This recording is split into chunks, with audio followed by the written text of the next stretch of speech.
Hi everyone, this is Anam. Welcome to PhD jobs and admission. आज का ये हमारा फर्स्ट लेक्चर होगा on doctor APJ Abdul Kalam technical university Lucknow. तो इस यूनिवर्सिटी के लिए हम आपके पीएचडी एंट्रेंस एग्जामिनेशन के लिए आज के इस लेक्चर से लेक्चर सीरीज स्टार्ट करेंगे, जिसमें हम रिसर्च मेथडोलॉजी, जो कि आपका पेपर 1 होगा, रिसर्च मेथडोलॉजी पर हम लेक्चर सीरीज स्टार्ट करने वाले हैं। और जिसमें आज के इस लेक्चर में हम मीनिंग ऑफ रिसर्च इस टॉपिक पर इंपॉर्टेंट क्वेश्चंस डिस्कस करेंगे, क्योंकि रिसर्च से रिलेटेड कुछ बेसिक टर्म्स है, ये आपको समझना है, जिसके थ्रू आपके कॉन्सेप्ट क्लियर हो जाएंगे। और साथ ही साथ, जैसे कि आप स्क्रीन पर देख सकते हो, हम आपको कंप्लीट स्टडी मटेरियल प्रोवाइड करते हैं विथ 100% पासिंग गारंटी कि हमारे ही कंटेंट से आपको एग्जामिनेशन में क्वेश्चंस देखने मिलेंगे। तो जिसके लिए आपको स्क्रीन पर दिए गए नंबर पर व्हाट्सएप के थ्रू हमें कॉन्टैक्ट करना है। तो चलिए आज के इस वीडियो को अब हम स्टार्ट करते हैं। तो जैसे कि हम आपको जल्दी से यहाँ पर वीडियो स्टार्ट करने से पहले शॉर्ट में बता देते हैं कि आपको हम पेपर 1 के लिए, जो कि आपका रिसर्च मेथोलॉजी होता है, उसमें आपको वीडियो लेक्चर्स प्रोवाइड करते हैं। नोट्स हमारे काफ़ी शॉर्ट नोट्स है, और जो नोट्स में इंपॉर्टेंट पॉइंट है, जो इंटरव्यू में भी आपको कई कई बार क्वेश्चंस पूछे जाते हैं, उनको हाईलाइट कर रखा है हमने। देन रिविजन पीडीएफ है, जिसमें 1500 से भी ज़्यादा इंपॉर्टेंट क्वेश्चंस हमने कवर करा है। तो ये जो कंटेंट है हमारा, ये हमारा एक्सपर्ट्स के थ्रू हमने बनाया हुआ कंटेंट है, और 100% यहीं से आपको एग्जामिनेशन में क्वेश्चंस पूछे जाते हैं। तो काफ़ी सारे हमारे जो प्रीवियस बैच के स्टूडेंट्स थे, हमारा काफ़ी अच्छा रिजल्ट रहा है। हम आपको स्क्रीनशॉट भी दिखाएंगे उनके फीडबैक का, कि किस तरीके से हमारे ही कंटेंट से उन्हें एग्जामिनेशन में क्वेश्चंस पूछे गए थे। तो अगर आप इंटरेस्टेड हो तो दिए गए स्क्रीन पर जो नंबर है, आप हमें कॉन्टैक्ट कर सकते हो, या फिर हमारे ऐप के थ्रू भी स्टडी मटेरियल को एक्सेस कर सकते हो। लिंक आपको डिस्क्रिप्शन में मिल जाएगा। पेपर 1 के साथ साथ हम आपको पेपर 2, जो कि आपका सब्जेक्ट स्पेसिफिक होता है, जिसमें आप रिसर्च करोगे, जिसमें आप आपकी पीएचडी करोगे, स्पेशलाइजेशन करोगे, उसके लिए भी हम आपको काफ़ी सारे सब्जेक्ट के लिए भी स्टडी मटेरियल प्रोवाइड करते हैं। Again most expected MCQs and notes हम आपको यहाँ पर प्रोवाइड करेंगे, जिसके लिए स्क्रीन पर दिए गए नंबर पर हमें व्हाट्सएप के थ्रू कॉन्टैक्ट कर सकते हो। और ऐप के लिए लिंक हमारे नीचे डिस्क्रिप्शन में आपको मिल जाएगी, आप वहाँ से डेमो लेक्चर्स भी देख सकते हो। So that's it, and let's begin with the MCQs. First question, the best meaning of research is. इस क्वेश्चन में हमें रिसर्च की डेफिनेशन फाइंड आउट करनी है। जैसे कि हम रिसर्च मेथोडोलॉजी पढ़ रहे हैं, सो हमें रिसर्च की डेफिनेशन क्या होती है ये पता होनी चाहिए। ओके, अब हम ऑप्शंस देखते हैं। पहले हम ऑप्शन सी देखेंगे, search for universal truths of life. So इसे हम कहते हैं स्पिरिचुअलिटी। अब स्पिरिचुअलिटी होता क्या है? जैसे ऐसे questions, where we will go after we die, why have we come to the world, हम इस दुनिया में क्यों आए हैं, उसे हम कहते हैं स्पिरिचुअलिटी। अब स्पिरिचुअलिटी रिसर्च नहीं होती है, दैट्स व्हाई यहाँ पर आपका ऑप्शन सी इनकरेक्ट हो जाएगा। देन आपको ऑप्शन बी गिवन है, arriving at generalisations based on observe data. इस स्टेटमेंट को हम कहते हैं डेटा एनालिसिस। तो डेटा एनालिसिस ये आपके रिसर्च प्रोसेस का एक पार्ट होता है। ओके, अब रिसर्च प्रोसेस क्या होता है? जिसमें आप फर्स्ट स्टेप में डेटा को कलेक्ट करते हो, देन उस डेटा को एनालाइज करते हो, ऑब्जर्व करते हो, और आपके ऑब्जर्वेशंस पर बेस्ड और आपके एनालिसिस पर बेस्ड आप कुछ कंक्लूजन देते हो। बट यहाँ पर आपको ऑप्शन बी जो गिवन है, this is the part of research process, ये रिसर्च की डेफिनेशन नहीं होगी। दैट्स वाई यहाँ पर आपको ऑप्शन बी भी इनकरेक्ट हो जाएगा। देन आपको ऑप्शन ए गिवन है, adoption of scientific method for creation and application of knowledge। तो यहाँ पर साइंटिफिक वर्ड बहुत इंपॉर्टेंट है, कि आपकी जो रिसर्च होती है, आपको रिसर्च में साइंटिफिक मेथड्स यूज करने चाहिए, आपकी रिसर्च साइंटिफिक वे में आपको परफॉर्म करनी चाहिए। देन इसी सेंटेंस का नेक्स्ट पार्ट है creation and application of knowledge. So आप क्या करते हो रिसर्च में? न्यू नॉलेज क्रिएट करते हो, न्यू थ्योरी क्रिएट करते हो, और उसी नॉलेज का यूज करते हो और कोई प्रैक्टिकल लाइफ में उस प्रॉब्लम को सॉल्व करते हो। ओके, जैसे फॉर एग्जाम्पल कोविड डिजीज के अगेन रिसर्चर ने वैक्सीन डेवलप किया। ओके, तो रिसर्चर ने क्या किया? कोविड डिजीज के अगेंस्ट न्यू नॉलेज पहले डेवलप करी होंगी, न्यू नॉलेज दिया होगा, न्यू थ्योरी डेवलप करी होंगी, उसी नॉलेज का यूज कर इस वैक्सीन को फॉर्म किया होगा, इस वैक्सीन को बनाया होगा।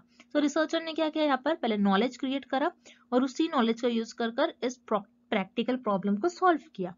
सो रिसर्च आपकी साइंटिफिक होनी चाहिए, और रिसर्च में हम न्यू नॉलेज और उस नॉलेज का यूज कर हम कुछ प्रैक्टिकल लाइफ में उस प्रॉब्लम को सॉल्व करते हैं। तो ये आपकी हो जाएंगी द डेफिनेशन ऑफ रिसर्च। अब रिसर्च में आपको 3 वर्ड्स याद रखने हैं from exam point of view. This 3 words are very important. First point is, आपकी रिसर्च साइंटिफिक होनी चाहिए। देन सेकेंड, आपकी जो रिसर्च होती है वो सिस्टमैटिक होनी चाहिए। मीन्स आपको आपकी रिसर्च में कुछ स्टेप्स, कुछ प्रोसेस फॉलो करना होता है। आप रैंडमली कोई भी स्टेप को परफॉर्म नहीं कर सकते हो। तो आपकी रिसर्च सिस्टमैटिक होनी चाहिए। Then third is objective. Means आपकी रिसर्च का एम क्या है, आप रिसर्च क्यों करना चाहते हो, गोल क्या है रिसर्च का। ओके, इसलिए आप ऑब्जेक्टिव परफॉर्म, आपकी रिसर्च क्या होनी चाहिए, आपको आपकी रिसर्च का ऑब्जेक्टिव पता होना चाहिए कि एम क्या है। अगर आप जो रिसर्च कर रहे हो, उस रिसर्च से जो रिजल्ट्स आ रहे हैं, वो रिजल्ट्स क्या कोई प्रैक्टिकल लाइफ में हम अप्लाई कर सकते हैं, क्या लोगों के लिए वो बेनिफिशियल है। इसलिए हम रिसर्च हमारी ऑब्जेक्टिव वे में होनी चाहिए। First is scientific and the second word is systematic and third is objective. अगर आपको एग्जाम में ऐसे वर्ड्स में से कोई एक वर्ड दिखता है डेफिनेशन ऑफ रिसर्च में, दैट मीन्स वो आपकी डेफिनेशन हो जाएगी। दैट्स व्हाई यहाँ पर आपका करेक्ट ऑप्शन हो जाएगा option A, adoption of scientific method for creation and application of knowledge. Next question, Which one of the following statements is not correct? इस क्वेश्चन में हमें फाइंड आउट करना है कि कौन सा स्टेटमेंट करेक्ट नहीं है अबाउट रिसर्च। ओके, अब हम ऑप्शंस देखते हैं। Option A, any person can do research. तो यहाँ पर आपका ऑप्शन ए करेक्ट हो जाएगा, बिकॉज कोई भी रिसर्च परफॉर्म कर सकता है, चाहे वो डॉक्टर हो, टीचर हो, इंजीनियर हो, स्टूडेंट्स हो, कोई भी रिसर्च को परफॉर्म कर सकता है। जैसे फॉर एग्जाम्पल एक टीचर है, टीचर अपनी क्लास में बच्चों को कुछ कॉन्सेप्ट समझा रही है और बच्चे उस कॉन्सेप्ट को समझ नहीं पा रहे, सो टीचर क्या कर लेगी, अपना टीचिंग मेथड चेंज कर लेगी। Okay, teaching method teacher change कर लेगी जिससे बच्चे उस कॉन्सेप्ट को इजीली अंडरस्टैंड कर पाए। तो टीचर ने यहाँ पर क्या किया, टीचर ने रिसर्च परफॉर्म किया। ओके, सो ये भी एक टाइप का रिसर्च हो गया। So any person can do research, this is correct about research. Then आपको ऑप्शन बी गिवन है, रिसर्च में बी विदाउट हाइपोथेसिस। सो इस स्टेटमेंट में आपके लिए एक न्यू वर्ड है हाइपोथेसिस। हाइपोथेसिस होता क्या है, हाइपोथेसिस ये एक टेंटेटिव स्टेटमेंट होता है जो रिसर्चर के अजम्पशंस और गेसेस पर बेस्ड होता है, और इसी अजम्पशन और ऐसे गेसेस को रिसर्चर अपने रिसर्च में टेस्ट करते हैं। जैसे फॉर एग्जांपल एक ड्रग है और रिसर्चर को ये देखना है कि ये पर्टिकुलर ड्रग इस पर्टिकुलर डिसीज को क्योर कर रहा है या नहीं। तो रिसर्चर का अजम्पशन क्या होगा इस केस में, कि हो सकता है शायद ये ड्रग इस डिसीज को क्योर करे। सो रिसर्चर का एक अजम्पशन है, रिसर्चर का मानना है, बस इसी मानने को, इसी अजम्पशंस को रिसर्चर अपने रिसर्च में टेस्ट करते हैं और उसे हम कहते हैं हाइपोथेसिस। अब कोई कोई रिसर्च ऐसी होती है जिसमें हाइपोथेसिस की जरूरत नहीं होती है, जैसे एक्सप्लोरेटरी रिसर्च होती है, उसमें हाइपोथेसिस की जरूरत नहीं होती है। अब हम नेक्स्ट आने वाले लेक्चर्स में देखेंगे एक्सप्लोरेटरी रिसर्च क्या होता है। अब इस क्वेश्चन के लिए हम बस इतना देखेंगे कि ऐसे रिसर्च जो होती है विदाउट हाइपोथेसिस भी होती है। जैसे फॉर एग्जांपल मुझे देखना है, मुझे स्टडी करना है बटरफ्लाइज के बारे में, कि बटरफ्लाइज के आईज कैसे होते हैं, उनके कलर्स कैसे होते हैं, उनके विंग्स कैसे होते हैं, उनके मूवमेंट कैसे होते हैं। सो बस मैं क्या कर रही हूँ, मेरा नॉलेज एक्सपांड कर रही हूँ और मैं कोई एरिया को एक्सप्लोर कर रही हूँ। सो यहाँ पर मुझे हाइपोथेसिस की तो कोई जरूरत नहीं है, मैं बस अपनी नॉलेज को इंक्रीज कर रही हूँ। सो इस केस में क्या होता है, रिसर्च में कभी कभार हाइपोथेसिस की जरूरत नहीं होती है। दैट्स वाई यहाँ पर आपका ऑप्शन बी भी करेक्ट हो जाएगा। देन ऑप्शन सी आपको गिवन है, research is not always systematic. Means research always systematic नहीं होती है, इसका मतलब है, बट हमने देखा था research must always be systematic. Research systematic होनी ही चाहिए। अगर आपकी रिसर्च सिस्टमैटिक नहीं होती है तो आपकी रिसर्च इनवैलिड हो जाएगी। सिस्टमैटिक मीन्स व्हाट, आपको प्रॉपर स्टेप्स, स्ट्रक्चर परफॉर्म करना होता है और आपको रैंडमली कोई भी स्टेप्स आप रिसर्च में परफॉर्म नहीं कर सकते। ओके, सो यहाँ पर आपका ऑप्शन सी इनकरेक्ट हो जाएगा, this is not correct about research. और हमें क्वेश्चन में भी यही फाइंड करना है which is not correct about research. That's why आपका यहाँ पर करेक्ट ऑप्शन हो जाएगा option C. Next question, research is related with. इस क्वेश्चन में हमें फाइंड आउट करना है कि कौन सा ऑप्शन कनेक्टेड है और लिंक्ड है विद रिसर्च। ओके, अब हम ऑप्शंस देखते हैं। Option A, discovery of new idea. तो यस, रिसर्च में रिसर्चर न्यू आइडिया डिस्कवर कर कर कोई चीजें डेवलप करते हैं। जैसे फॉर एग्जांपल कंप्यूटर्स है, computers, laptop, TV, mobile phones. तो ये सारे रिसर्चर ने क्या किया, अपने आइडियाज के थ्रू इन सारी चीजों को डेवलप किया। दैट्स वाई यहाँ पर आपका ऑप्शन ए करेक्ट हो जाएगा, research is related with discovery of new idea. Then आपको ऑप्शन बी गिवन है solution of a problem. Yes, research में रिसर्च हमें हेल्प करता है कोई भी प्रॉब्लम का सोल्यूशन फाइंड आउट करने में। जैसे हमारे लिए एक बड़ी प्रॉब्लम थी जो कि है आपकी कोविड 19 डिसीज। कोविड 19 के अगेंस्ट रिसर्चर ने वैक्सीन डेवलप किया। ओके, सो ये एक प्रॉब्लम थी और उस प्रॉब्लम का रिसर्चर ने वैक्सीन डेवलप कर उस प्रॉब्लम का सोल्यूशन फाइंड आउट किया। सो रिसर्च में हम कोई भी प्रॉब्लम का सोल्यूशन फाइंड आउट करते हैं। दैट्स व्हाई आपका ऑप्शन बी भी करेक्ट हो जाएगा। देन ऑप्शन सी आपको गिवन है investigation of a problem. Yes, यहाँ पर आपका ऑप्शन सी भी करेक्ट हो जाएगा, बिकॉज रिसर्च में हम कोई भी प्रॉब्लम को इन्वेस्टिगेट करते हैं, मीन्स उस प्रॉब्लम को एग्जामिन करते हैं, उस प्रॉब्लम को और डीप में जानते हैं। ओके, सो यहाँ पर आपका ऑप्शन सी भी करेक्ट हो जाएगा। So here correct option is option D, all the above, because आपका ऑप्शन ए, बी और सी तीनों भी ऑप्शन करेक्ट है। Moving on to the next question, what is the purpose of doing research. इस question में हमें find out करना है कि हम रिसर्च क्यों करते हैं, हमारा एम क्या होता है रिसर्च को परफॉर्म करने का। ओके, सो हम रिसर्च इसीलिए परफॉर्म करते हैं ताकि हम कोई प्रॉब्लम को आइडेंटिफाई कर सके। अब यहाँ पर आपका ऑप्शन ए करेक्ट हो जाएगा, टू आइडेंटिफाइंग द प्रॉब्लम। अब रिसर्च में प्रॉब्लम को आइडेंटिफाई कैसे करते हैं कि एग्जाम्पल के थ्रू हम समझते हैं। मान लीजिए कोई पर्सन है और वो पर्सन सिक है, वो पर्सन बीमार है, उस पर्सन को कोई डिसीज हुई है। तो ये डिसीज जो हुई इस पर्सन को, ये एक न्यू डिसीज है। सो रिसर्चर क्या करेंगे या फिर डॉक्टर क्या करेंगे, उस डिसीज को पहले आइडेंटिफाई करेंगे कि वो डिसीज है क्या। देन आपको ऑप्शन बी गिवन है to find the solution. Yes, यहाँ पर आपका ऑप्शन बी भी करेक्ट है, क्योंकि रिसर्च इसीलिए की जाती है कि कोई प्रॉब्लम का सोल्यूशन फाइंड आउट कर सके। जैसे यहाँ पर आपने देखा एक पर्सन था और उस पर्सन को कोई डिसीज हुई है और वो डिसीज न्यू है, सो रिसर्चर उस डिसीज को पहले आइडेंटिफाई करेंगे। अब डिसीज को आइडेंटिफाई करने के बाद उसी डिसीज के अगेंस्ट रिसर्चर ड्रग डेवलप करेंगे, और यू कैन से डॉक्टर्स उस डिसीज के अगेंस्ट ड्रग या फिर कुछ ट्रीटमेंट देंगे। सो यहाँ पर रिसर्चर ने और यू कैन से डॉक्टर्स ने क्या किया, इस प्रॉब्लम का सोल्यूशन फाइंड आउट किया। दैट्स व्हाई हमारे रिसर्च का एम और पर्पस यही होता है कि कोई प्रॉब्लम का सोल्यूशन फाइंड आउट करे और कोई प्रॉब्लम को आइडेंटिफाई करे। दैट्स व्हाई यहाँ पर आपका करेक्ट ऑप्शन हो जाएगा option C, both A and B are the purpose of doing research. अब हम नेक्स्ट क्वेश्चन देखते हैं, व्हाट इज रिसर्च। इस क्वेश्चन में हमें रिसर्च की डेफिनेशन फाइंड आउट करनी है। सो अब हम ऑप्शन ए देखते हैं, searching again and again. Searching again and again ये रिसर्च तो होता है, but this is not the proper definition of research. Because अगर मैं ऐसा बोल रही हूँ कि एक बुक है और उस बुक को मैं डेली रीड कर रही हूँ, सो वो रिसर्च तो नहीं कहलाएंगी, क्योंकि मैं बुक को तो डेली रीड करते जा रही हूँ लेकिन मैं कोई new theory, new concept, new ideas develop नहीं कर रही हूँ। दैट्स व्हाई यहाँ पर आपका ऑप्शन ए इनकरेक्ट हो जाएगा, ये आपका रिसर्च की डेफिनेशन नहीं होगी। देन ऑप्शन भी आपको गिवन है कलेक्शन ऑफ इंफॉर्मेशन।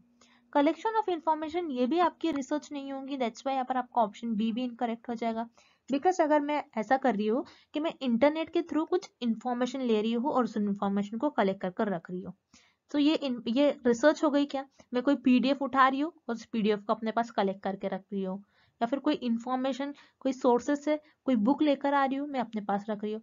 कोई इंफॉर्मेशन को अगर मैं कलेक्ट कर रही हूँ तो उसे हम रिसर्च नहीं कहते। दैट्स व्हाई यहाँ पर आपका ऑप्शन बी इनकरेक्ट हो जाएगा। Then option C, working in a scientific way to search for truth of any problem.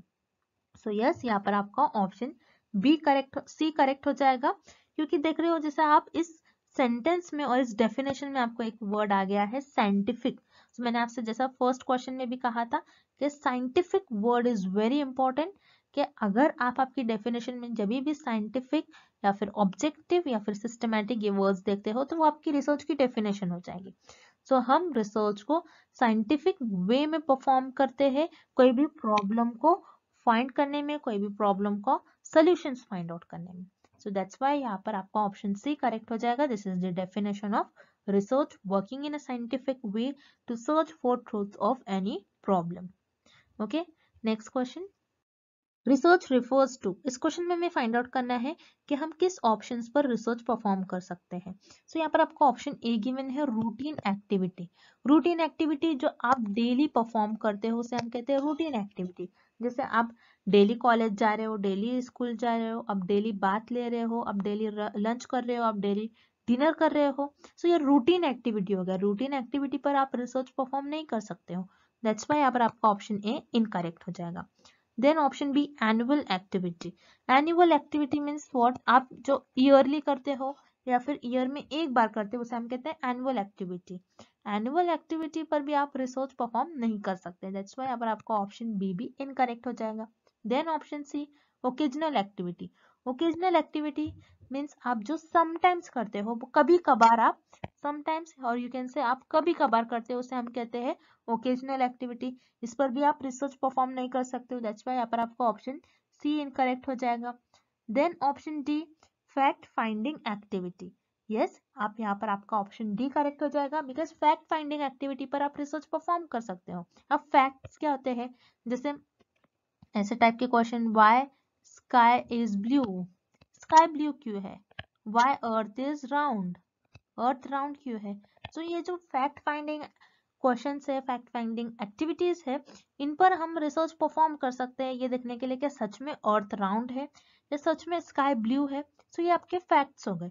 सो हम फैक्ट फाइंडिंग एक्टिविटीज पर रिसर्च परफॉर्म कर सकते हैं, दैट्स वाई यहाँ पर आपका करेक्ट ऑप्शन हो जाएगा ऑप्शन डी। नेक्स्ट क्वेश्चन देखते हैं अब हम, how would you define the research process. इस क्वेश्चन में हमें रिसर्च प्रोसेस की डेफिनेशन फाइंड आउट करनी है। सो अब हम ऑप्शंस देखते हैं। Option A, a method of collecting research data. So statement को हम कहते हैं डेटा कलेक्शन। सो डेटा कलेक्शन ये आपके रिसर्च प्रोसेस में एक स्टेप होता है जहां पर आप डेटा को कलेक्ट करते हो। सो ये आपके रिसर्च प्रोसेस की डेफिनेशन नहीं होगी, this is the part of research process, that's why यहाँ पर आपका ऑप्शन ए इनकरेक्ट हो जाएगा। देन हम ऑप्शन सी देखेंगे, a method of presenting research results. तो रिसर्च रिजल्ट्स आप कब प्रेजेंट करते हो, रिसर्च प्रोसेस के लास्ट स्टेप में, this is the last step of research process, और ये भी आपके रिसर्च प्रोसेस का एक पार्ट होती है, ये आपके रिसर्च प्रोसेस की डेफिनेशन नहीं होंगी, दैट्स वाई यहाँ पर आपका ऑप्शन सी भी इनकरेक्ट हो जाएगा। Then option B, the stages और steps the researcher follows in carrying out the research project. तो यहाँ पर आपका ऑप्शन बी करेक्ट हो जाएगा, और this is the definition of research process. तो रिसर्च प्रोसेस की डेफिनेशन ये होती है जिसमें आप कुछ स्टेप्स परफॉर्म करते हो और उन स्टेप्स को परफॉर्म कर कर आप आपके रिसर्च का कुछ रिजल्ट्स फाइंड आउट करते हो और रिसर्च को आगे बढ़ाते हो। So this is the correct definition of research process. अब रिसर्च प्रोसेस के कुछ स्टेप्स ऐसे होते हैं कि फर्स्ट स्टेप में आप प्रॉब्लम को डिफाइन करते हो, देन नेक्स्ट स्टेप में आप डेटा कलेक्ट करते हो, देन उस डेटा को एनालाइज करते हो, एनालाइज करने के बाद उस डेटा पर कंक्लूजन्स निकालते हो और कंक्लूजन से रिजल्ट्स निकालते हो।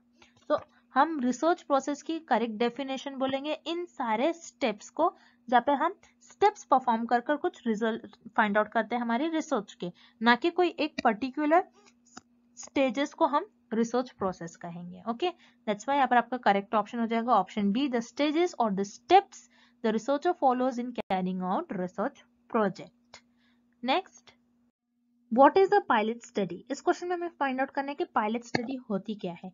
सो पायलट स्टडी में पायलट्स एंड एयरप्लेन्स इन्वॉल्व नहीं होते हैं, दैट्स व्हाई यहाँ पर आपका ऑप्शन बी और सी इनकरेक्ट हो जाएगा। Then here option A, a small scale preliminary study.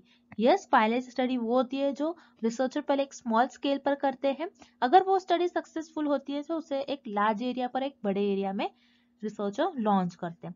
जैसे फॉर एग्जाम्पल गवर्नमेंट ने mid day meal programme launch करा है।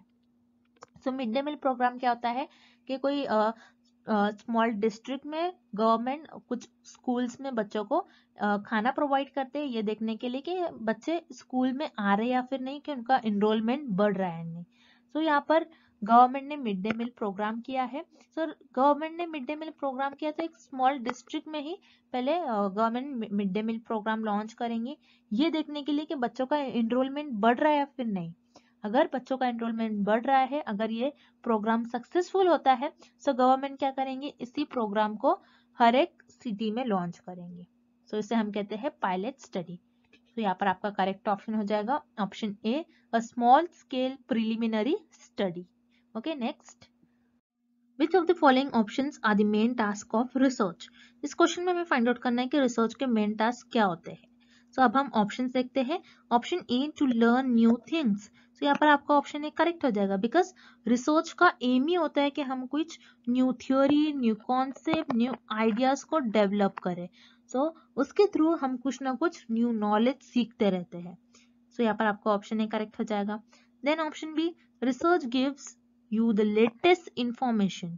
सो यहाँ पर आपका ऑप्शन बी भी करेक्ट हो जाएगा, बिकॉज जैसा हम देखते हैं कंप्यूटर्स में न्यू न्यू लैंग्वेजेस आते हैं, मोबाइल्स में कुछ प्रोग्राम्स आते हैं, कुछ एप्स आते हैं। तो जब भी कोई न्यू थिंग्स डेवलप होती है, सो उसके थ्रू रिसर्च है या फिर हम लोग कुछ ना कुछ न्यू इंफॉर्मेशन, लेटेस्ट इंफॉर्मेशन सीखते रहते हैं। So research give us the latest information, ये भी करेक्ट हो जाएगा। Then option C, research helps with solving the problem. तो यहाँ पर आपका ऑप्शन सी भी करेक्ट हो जाएगा, बिकॉज रिसर्च में हम कोई प्रॉब्लम को सॉल्व ही करते हैं। जैसे फॉर एग्जाम्पल कोई डिसीज है, कोई पर्टिकुलर डिसीज है, कोई न्यू डिसीज है, उस डिसीज के अगेंस्ट रिसर्चर को ड्रग फॉर्म अप करना रहता है या फिर you can say vaccine form करना रहता है। This is nothing but problem. So research का मेन टास्क यही होता है कि कोई प्रॉब्लम को सॉल्व करे। तो यहाँ पर आपका तीनों भी ऑप्शंस करेक्ट हो जाएंगे, बिकॉज रिसर्च का मेन टास्क होता है कि कुछ ना कुछ न्यू थिंग हम सीखते रहते हैं, कुछ लेटेस्ट इंफॉर्मेशन हम गेन करते रहते हैं और कोई प्रॉब्लम को सॉल्व करते हैं। दैट्स वाई यहाँ पर आपका करेक्ट ऑप्शन हो जाएगा option D, all the above. Moving on to the next question, how to जज the depth of any research. इस क्वेश्चन में हमें फाइंड आउट करना है हम किसी भी रिसर्च की इंपॉर्टेंस, किसी भी रिसर्च की डेप्थ को कैसे जज कर सकते हैं। सो यहाँ पर आपको ऑप्शन ए गिवन है, बाय रिसर्च टाइटल। क्या हम किसी भी रिसर्च की टाइटल से उस रिसर्च को जज कर सकते हैं? नहीं, बिकॉज जैसे फॉर एग्जाम्पल मेरे पास एक टाइटल है, स्टडी ऑन वायरसेस। तो इस टाइटल से क्या मैं उस रिसर्च को जज कर सकती हूँ कि वो रिसर्च अच्छी है या फिर नहीं है? No, it's not possible. क्या हम सिर्फ टाइटल को ही देख के किसी भी रिसर्च को जज नहीं कर सकते हैं। देन यहाँ पर आपका ऑप्शन बी गिवन है, बाय रिसर्च ड्यूरेशन। मीन्स उस पर्टिकुलर रिसर्च को कितना टाइम लगा है।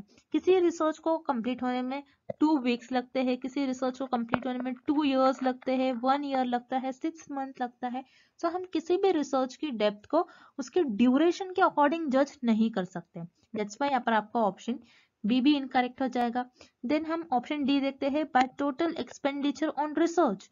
यहाँ पर आपका ऑप्शन डी भी इनकरेक्ट हो जाएगा, बिकॉज हम किसी भी रिसर्च के डेप्थ को इसलिए नहीं जज कर सकते कि उसमें कितना पैसा खर्च हो गया है, उसमें कितना मनी स्पेंड है। अगर कोई रिसर्च में ज्यादा मनी स्पेंड है, दैट मीन्स वो रिसर्च अच्छी है, ऐसा हम नहीं कह सकते हैं। दैट्स वाई यहाँ पर आपको ऑप्शन डी भी इनकरेक्ट हो जाएगा। Then option C, by research objectives.